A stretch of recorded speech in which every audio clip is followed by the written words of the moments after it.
Good morning, Mr. Ben. Good morning, Mr. Nick. How you going? Okay, I'm good. I'm ready for another episode of the Bowerbird YouTube channel. Is that what we're calling it now? Yeah, just another episode of Bowerbird. We should just call it Bowerbird, and then everyone will think we're a YouTube. Nothing Welcome else. to Nic and Ben's ramblings on all things around publishing in the design world. What are we going to talk? Well, first of all, we've had some really good feedback from our episodes. Nick says really good things about it. I say really good things about it. I think that's enough feedback for us, right? Absolutely. No, it's We appreciate genuinely there have been some really good comments and inputs, and when people give us that extra information, we can flesh out these episodes in far more detail. As we put a new episode out, people are coming back to us with ideas, whether it's about the episode we've done or some other idea that we could flesh out. So they're sort of self-sustaining in a way. So if you're watching this and you have a question or you want to argue with us on something, please do. We love it. And also please subscribe, because that helps with the algorithm. Now that we're doing more of these, where's the subscribe? But it's never there. No, that's right. Because you're watching it on some other platform. So today, I posted on LinkedIn yesterday, as I normally do. I try to start conversation a little bit earlier.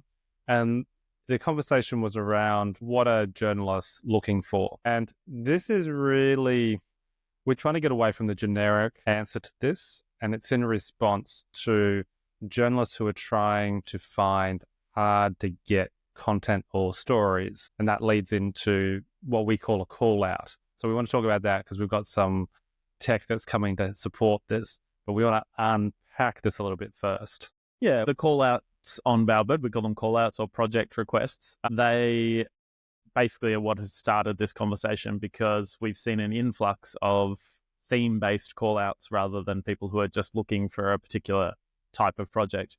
But I think when we first started, I think we sort of did a few talks of what journalists are looking for. And it's like this running joke for us that the editors, they pulled up in front of architects and designers all the time to talk about how to get published in usually a magazine. So how do I get published in X magazine? And that editor comes along because they have to, and they go, okay, well, you put together some content and you send it to me, and then I decide whether it can be published or not. That's like the basic thing of what a journalist is looking for, the content. I think you could answer that in one sentence, but that's not really what we're here to talk about. We're trying to avoid the editors having to answer that question. Well, because that's been done to death. And it's just basically, if you create a package of content, like a media kit, you upload as Bowerbird, and then you can provide that to a journalist. And if it fits what they're trying to publish, then you get published. That's the one-liner. But there's a whole other world out there where stories get a little bit more challenging. So maybe the starting point is to understand that we have, let's say, project-based stories. Somebody submits a project, story gets published. And then what we're starting to see is more of these themed-based stories. And a theme might be, I'm looking for blue houses, really simplified concept there, but it's not around a single project. It's something which has a theme running through it to be able to approach a story from a different direction.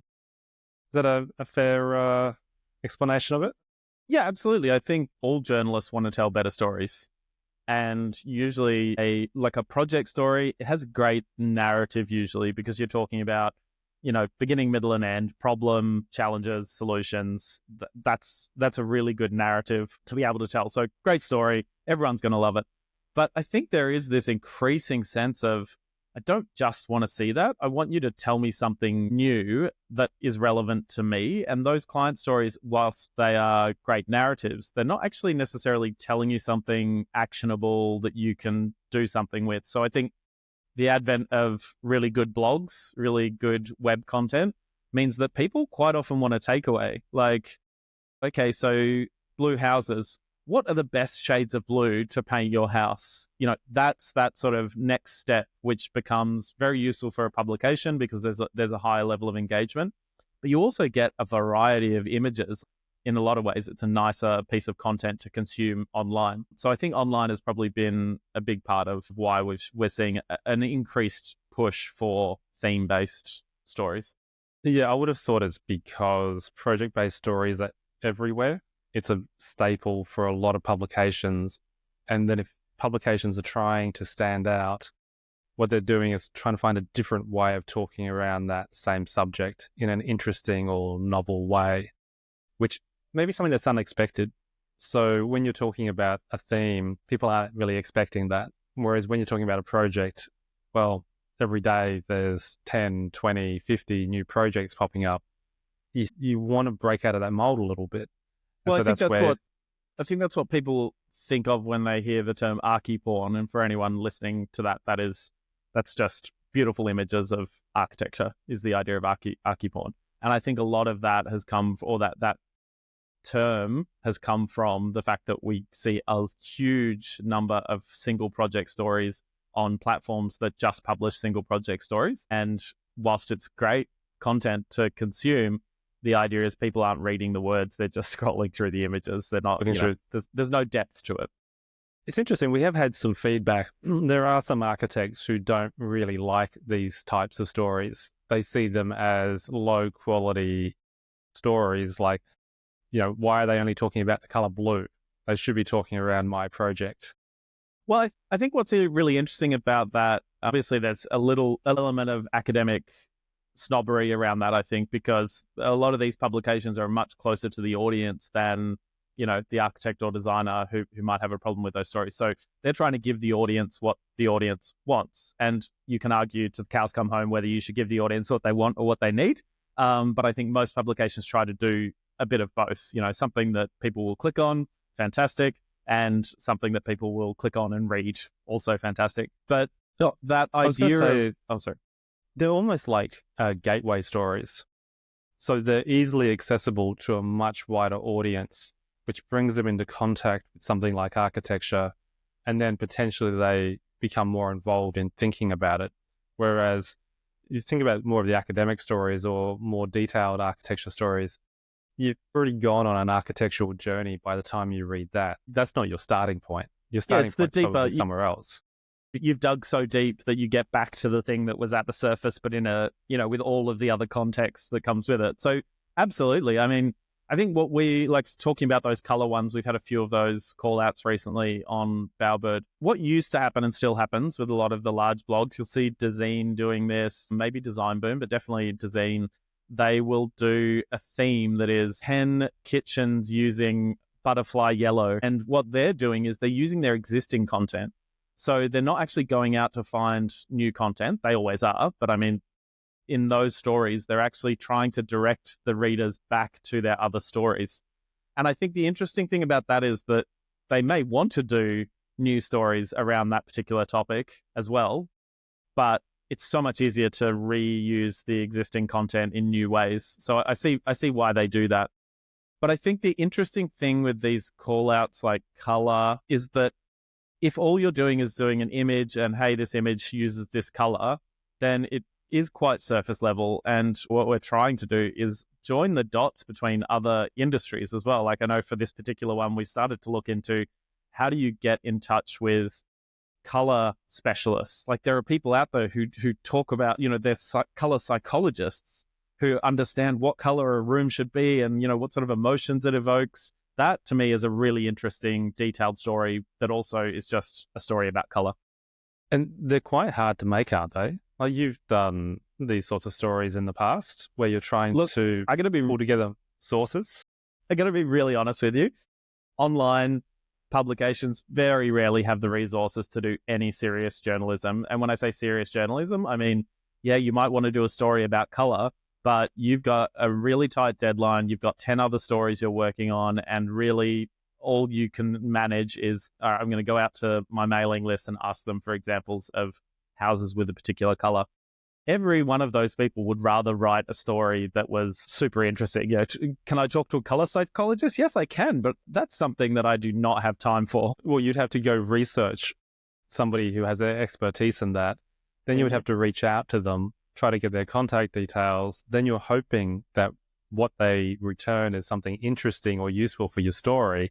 And by that point, you spent 12 months researching a story you had 1 hour to write. So it's sort of like you can see like a movie of the New York Times team working on the color yellow for 12 months, investigative journalists. But seriously, like that, I think that's something that's changed a lot in journalism. You used to be able to work on a story with the knowledge that it might not end up anywhere. So not necessarily investigative journalism, but the idea that you could go, hey, here's a story idea. I want to spend a week or two exploring this and see whether there's actually a story in it. No way is anyone online doing that anymore. I mean, maybe in pure news journalism, they still have room to do that, but not within, niche design and architecture publications. It's like you want to work on something. If you're working on something, you want to make sure that there's output at the other end. Otherwise, you waste. I imagine the reason color pops up is because it's easy to identify. It's visual. So you're getting visual content, which is the theme of the story, but it's very easy just to go, yes, I'm going to include that project or that photo. Whereas when you get into more niche topics, that must be harder because you're trying to wrangle ideas together and put that into a story.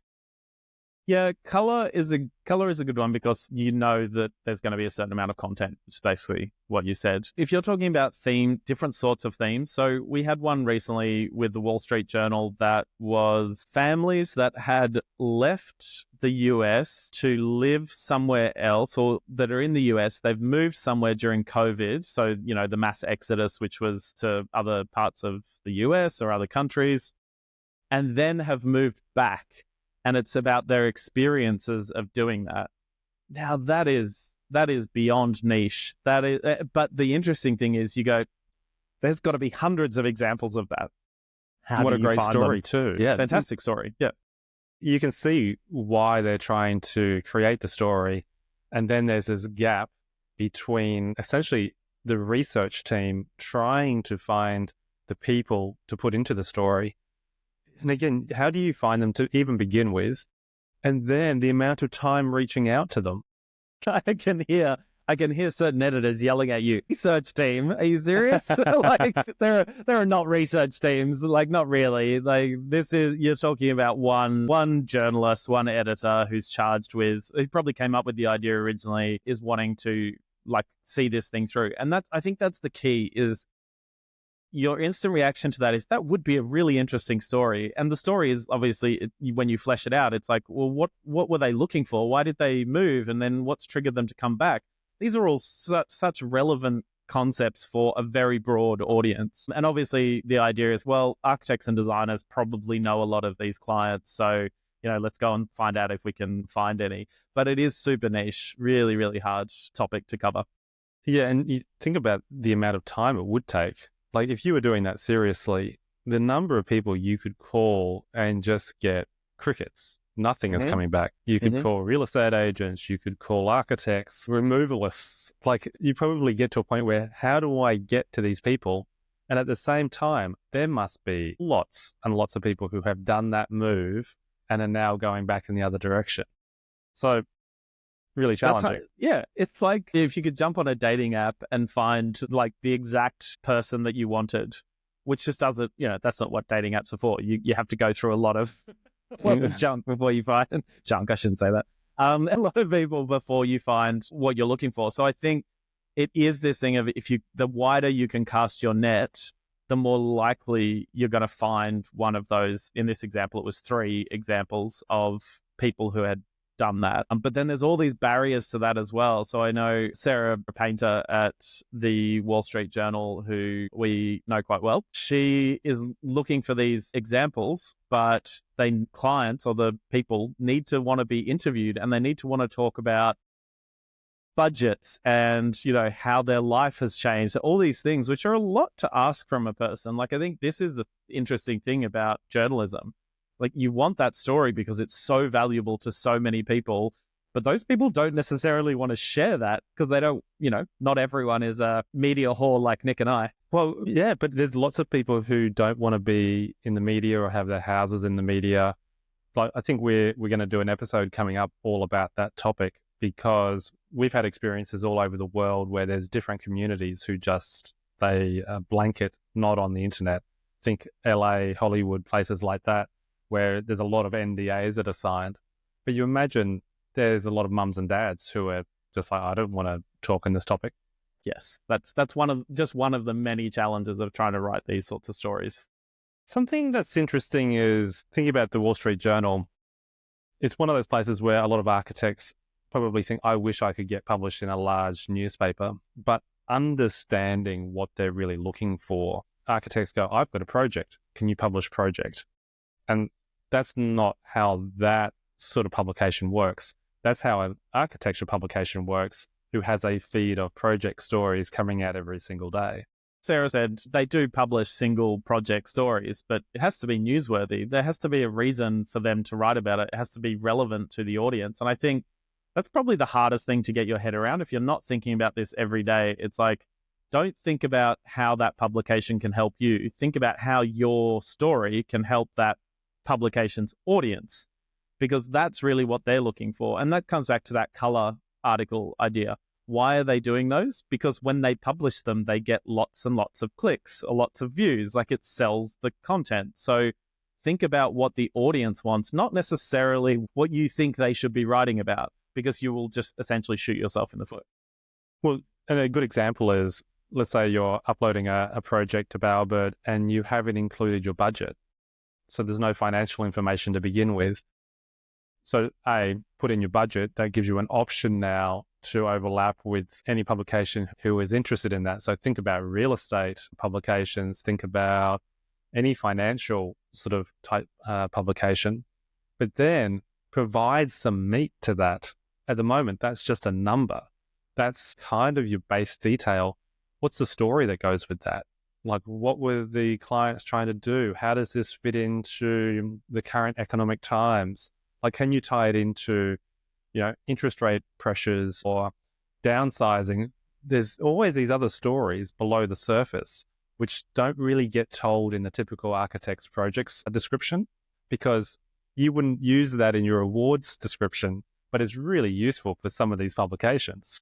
Well, yeah, I mean, the budget is an interesting one. It is a sensitive topic, but I would put good money on the fact that a lot of architects just don't do it out of not wanting to have the conversation with the client, rather than the client declining to talk about budget. And I think, we'll talk more about this again in that next episode.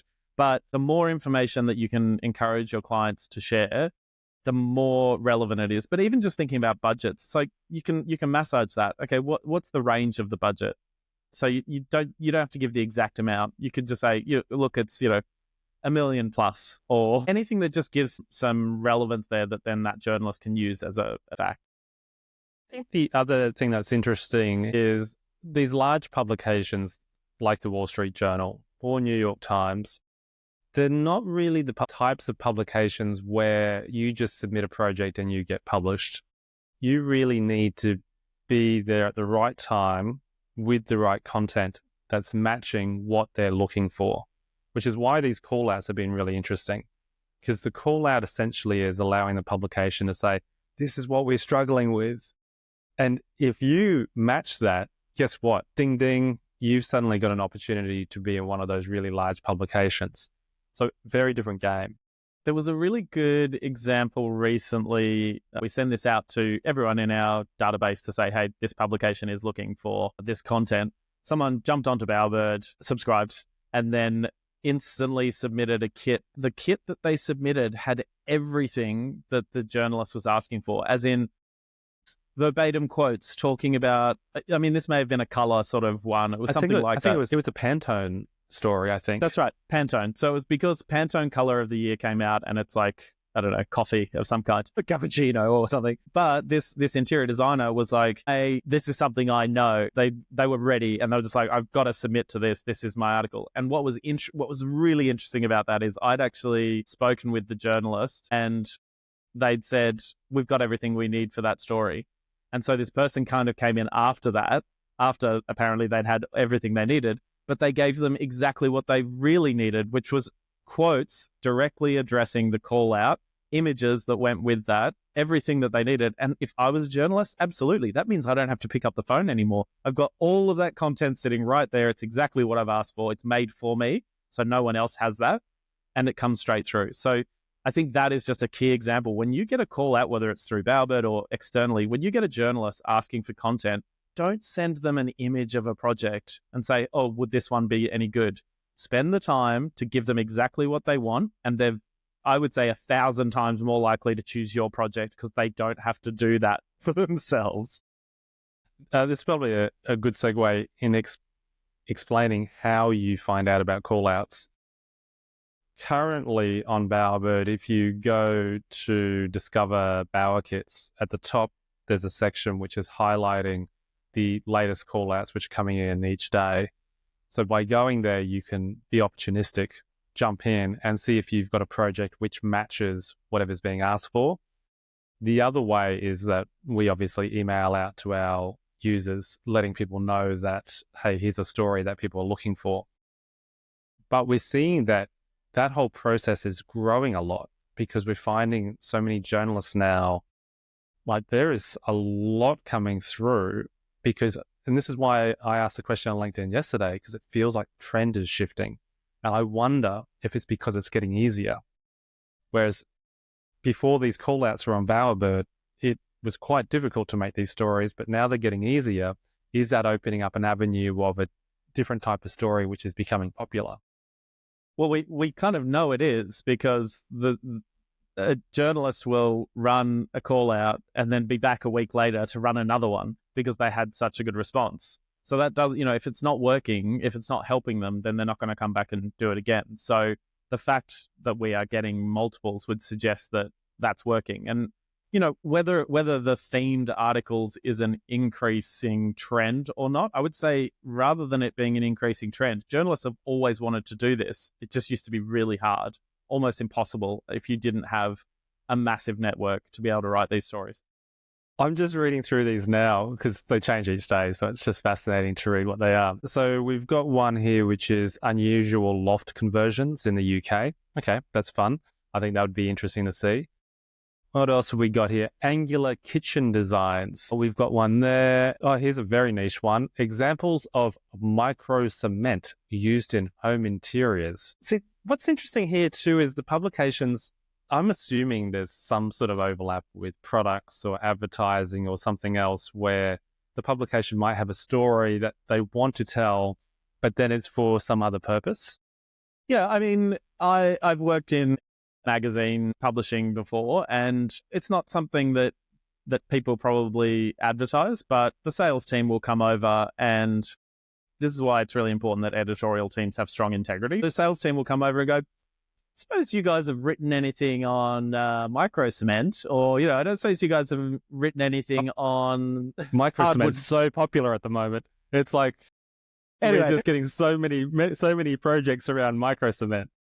So it actually is very popular at the moment. Well, it has been for the last sort of 10 years. Anyway, but they would come over. And so it's just a little suggestion, and generally the sales teams are pretty good, ad sales teams, and they'll be coming over and saying, literally, have you written anything? I want to know. But what can come out of that as an editorial team is going, oh, actually, that's a really interesting topic. Like, we haven't written about that and we see it in a lot of projects. Therefore, let's write about it. I'm not saying that this example is that at all. I have no background information. But yes, obviously the editorial is always going to have some interaction with the ad sales team, which is the engine of publications. So you'd be naive if you didn't sort of spot the connections. Here's an interesting one from Dwell, which is looking for homes in the US, but must have exclusive access to homeowners for quotes and interviews.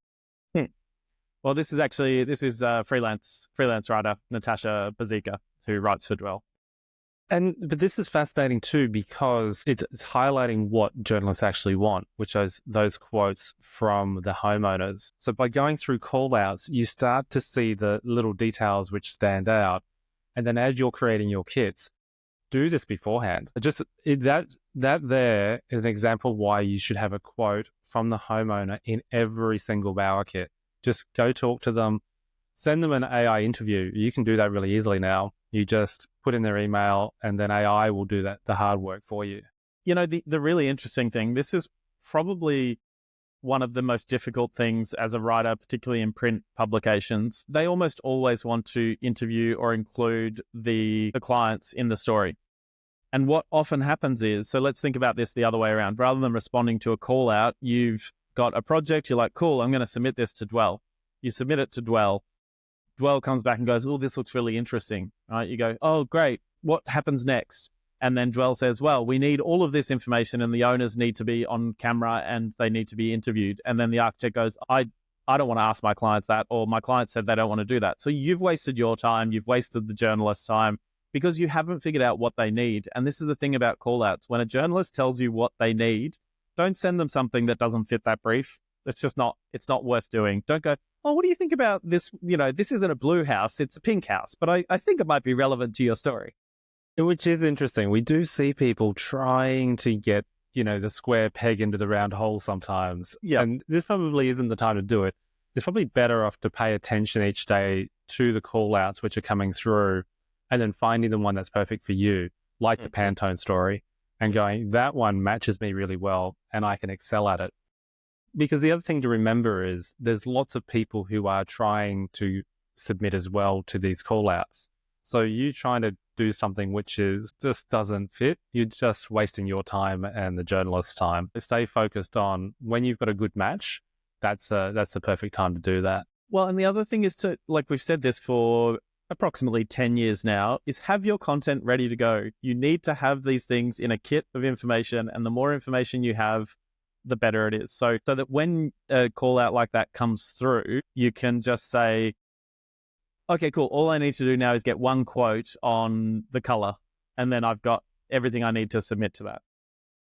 I'm just scanning through the history of some of these call-outs, and you can see in the early days, journalists were doing very generic call-outs, like I'm looking for homes or unique design stories, or there's no meat there. What's really great with the call-outs now is those more detailed ones, because they pull out this content which was sitting on people's hard drives.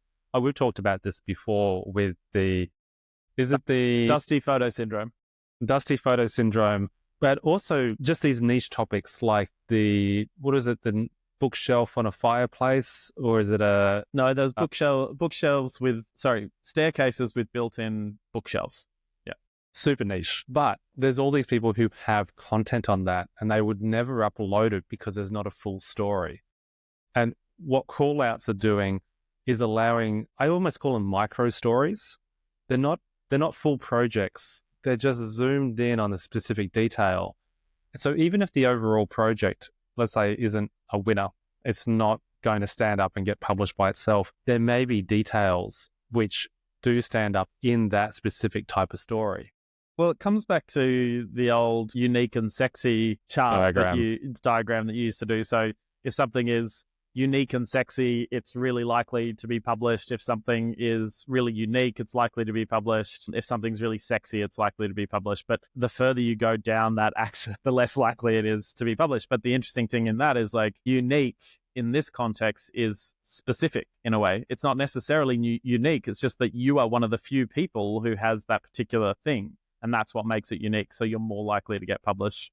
It's so true. Yeah, on that unique scale, these call-outs are really honing in on something. And I guess it's giving people an opportunity of being published who may not otherwise have been published, because you're fitting into these more, I guess, peculiar stories. So we're doing a lot of work on call-outs. So we released the version on, last year at some point?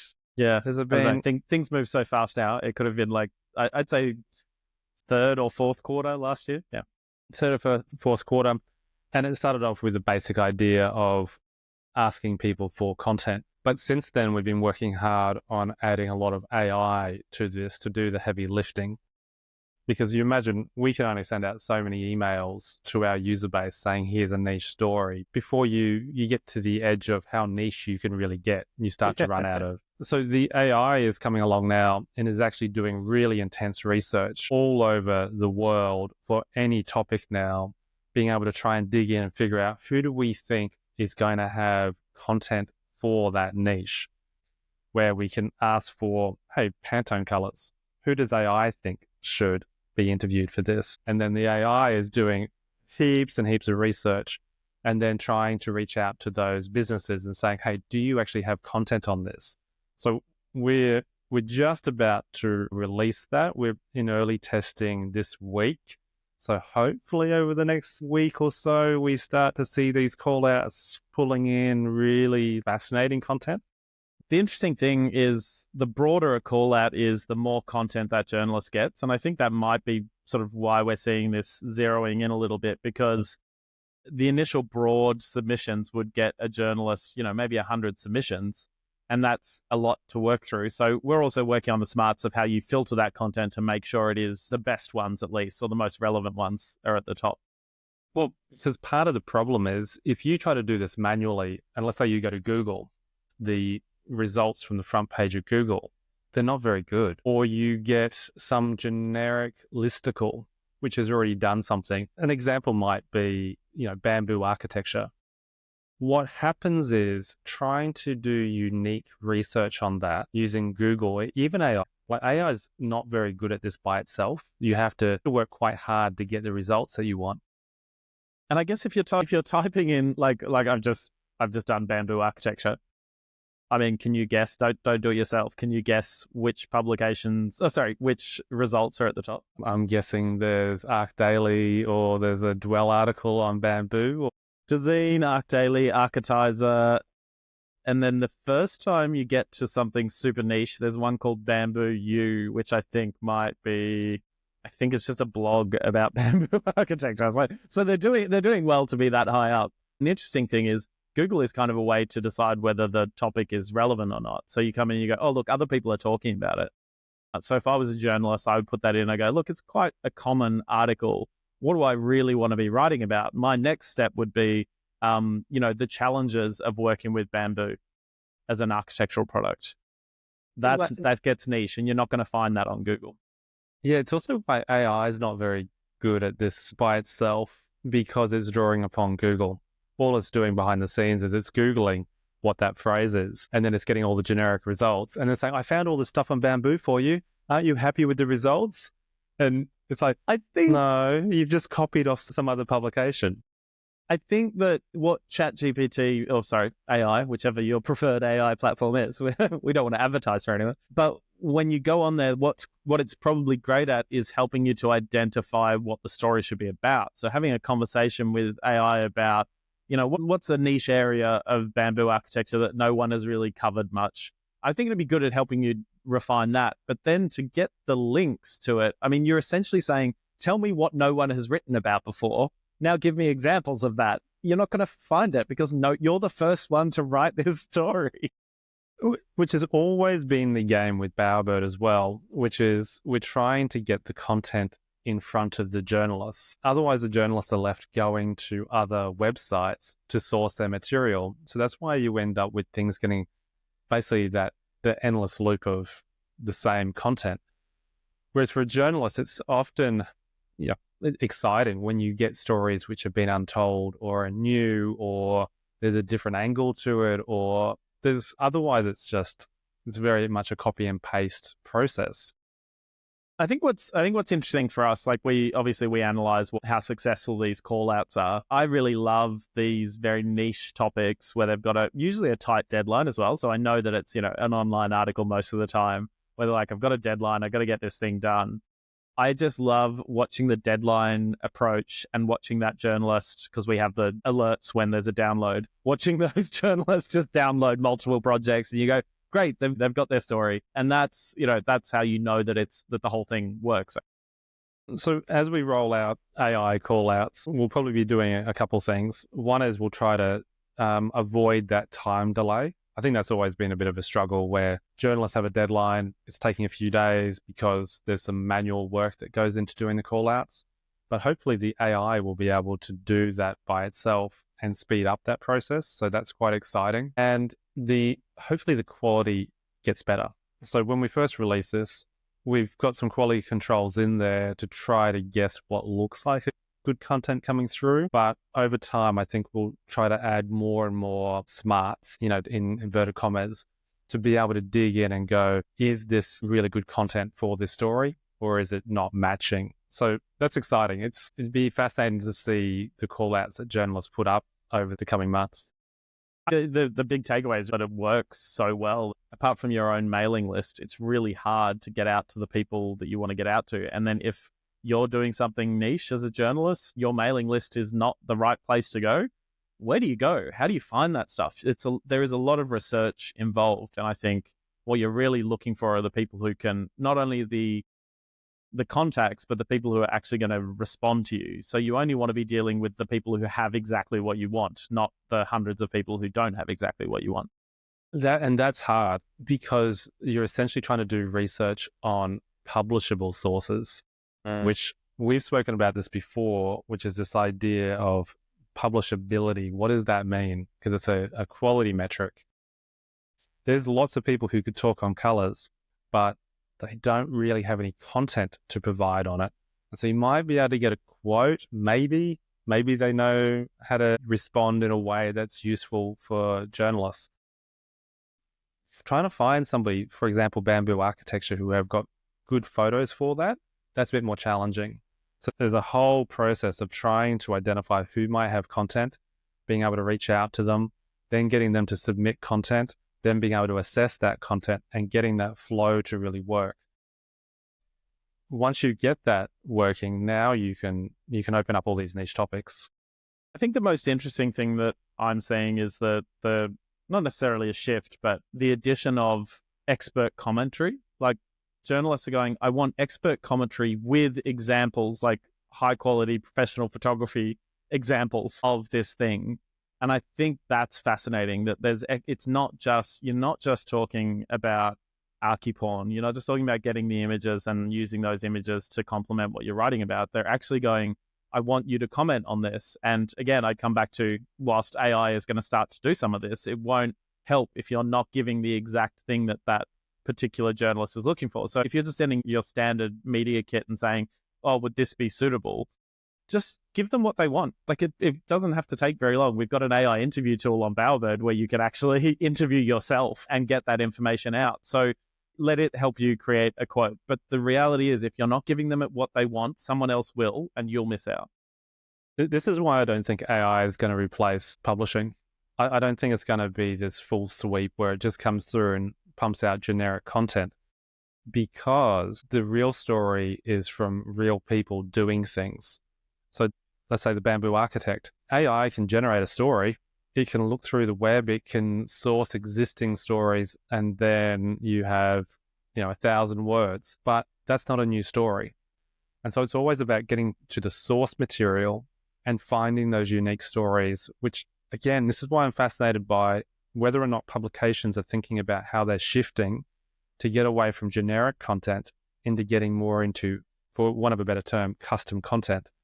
Because the competition must be heating up, because the rules of the game are changing. The project stories are probably saturated, but there's this new opening, which is how do you tell richer stories, deeper stories, have more research that's involved with it. I mean, not to get too existential about it, but you and I listen to a lot of the tech stuff that's going on out there, and it does feel like Google search is in a really difficult spot right now. They do have AI, obviously they've got Gemini, but the reality is that search is not going to really be done in the same way. What AI has the ability to do is it can change. You don't have to play the SEO game anymore. You just have to get published in the right places. I mean, this is what we've always said about architects. Huge advantage on the SEO front. If you get published, you're getting published in websites that specifically talk about architecture, and they point back to your website, improving your SEO. Obviously, every industry has a version of that, but within architecture, there's just so much content that can get out there that point back to your website. But I think that's where AI is going to totally change the game. It's looking for content that is relevant, that it still directs traffic back to your website. My take on SEO is that it'll still be there in a different way. So rather than people competing for a specific Google search, so let's say residential architecture in Melbourne, relatively niche. You've got 3 terms there. You think about your Venn diagram getting quite specific. But I think what people are going to do is they're going to ask AI, can you go do me research on architects who are in Melbourne and find out the ones who work on residential projects with this budget, and that they've got a 5-star review and they've had really good experiences. And it's only going to be able to do that if that information is available out on the web. It's not SEO anymore, but it's expanded. because the more information you have on the web, the more you're going to be picked up in this, essentially the AI research rather than just the SEO. Yeah. Rabbit hole. But we've talked about, like, we've already sort of hit on this, but the idea that if information is just on your website, that's probably not going to be enough. The AI isn't going to go, oh, it's on one person's website, therefore it's relevant. They want to see other signals. So that's what Google has always been trying to do. They're trying to essentially use the peer review model within academic research, where it's like, oh, that's relevant because these people all say that they've cited that, so it's relevant. With AI, there's so many more data points, like you're saying, like reviews and just the language that people use to talk about something. If you've got your project on just your website and maybe your Instagram, would a human even look at that and go, oh my God, you're an expert in XYZ? Well, imagine also how AI responds differently to a Google search. So Google search is just trying to find a snippet of something that already exists. And what you're searching for is generally quite short. There's not much detail there. Whereas when you put in a prompt to AI, you can get very specific, and AI can be very specific if it has the information. So imagine you're searching for, I'm looking for an architect who really understands dogs. I want somebody who has thought about this and is really empathetic to, lovers of dogs and canines in the house. Now, a Google search might come up with a listicle, 10 architectural projects with dogs. What AI will probably do is come back with these really emotive stories of, here's an architect who told this story of how they designed something with their client. And it can only do that if that information is already out on the web. It can't do it if it's in your head, which is the whole game at the moment, I think, is trying to get as many of these emotive stories out into the world so that AI can share them with the people who are actually searching for that information. Yeah. It's a really interesting time, but I think that is the crux of it. If you haven't got that information out there, if you haven't created it, it does not exist. It does, obviously, in your mind, in the minds of your clients, in the minds of the builder, in the minds of, the kids of your clients. This is what you're trying to get access to, because without it, you cannot be found. So yeah, I think that's half, like a big part of the game is getting to the core of that. Something we should say is, journalists who are using these callouts, we'd love to get your feedback. We'd love to get your feedback on the things that you're struggling to find, because this is what helps us build tools that help you do that work. So we often think of ourselves as that research team. So that when you're saying before, most publications don't have a research team, we try to fill that gap in many ways. So understanding where callouts are working well for you, or where you would want them to get to. So are comments really important to you? Like, rather than just full projects, would you rather something that's a little bit more dynamic, where you can try to pull information out from somebody who is an expert in color? Or are kits still the best thing for you because you want a big package of information? All of that stuff is fascinating to us. Yeah, and how we deliver different things to different people as well, because I think every editor, every journalist has different requirements, and that's probably the biggest thing for us, is figuring out, and I think AI helps us with that, figuring out what's really important to that individual journalist, not generically to every journalist. Yeah, we do try quite hard trying to figure out what people are looking for, and then getting signals. And this is that whole question of quality, and that's very subjective. So there's a lot of work that goes into trying to figure out, here's journalist A who likes these topics, and here's somebody submitting things. And on the surface, it looks like it's a match, but intuitively as a human, you know that the quality is not there. It's like sometimes it's the complete opposite. And so trying to figure out ways where you can look for quality to improve matches, that's the biggest challenge with all of this. Yeah, and I think the important thing is we are actively working on this every day as a business. If you ask us for something, there's a chance that we could build it in a day. Yeah, just send all your feature requests in today, please. No. We can hear our CTO basically going, no, don't do it. Very good. Have you got any final thoughts on these sort of themes or anything like that? No, I think just repeating the best advice, which is if someone asks you for content, make sure you give them what they've asked for and have as much content ready to go as you can. If there's a relevant story within one of your projects, you should already have it written down. And obviously, the best way to do that is to jump onto Bowerbird and use things like our AI interview tool. But in all seriousness, like figure out a way to interview all the people that are relevant, because you think about something like color and you go, well, hang on, I have a really good relationship with a paint supplier. I should interview them about the color consulting they did on our project. And you might think, well, that's super niche, but my God, so powerful when these stories come through. Well, but that's how you extend your project stories to match more callouts. So let's say you see the callout, it's on Pantone colors. You've got a project, it happens to have some color, but there's not enough there for the story. But you know somebody who you could interview. You just send them the AI interview link.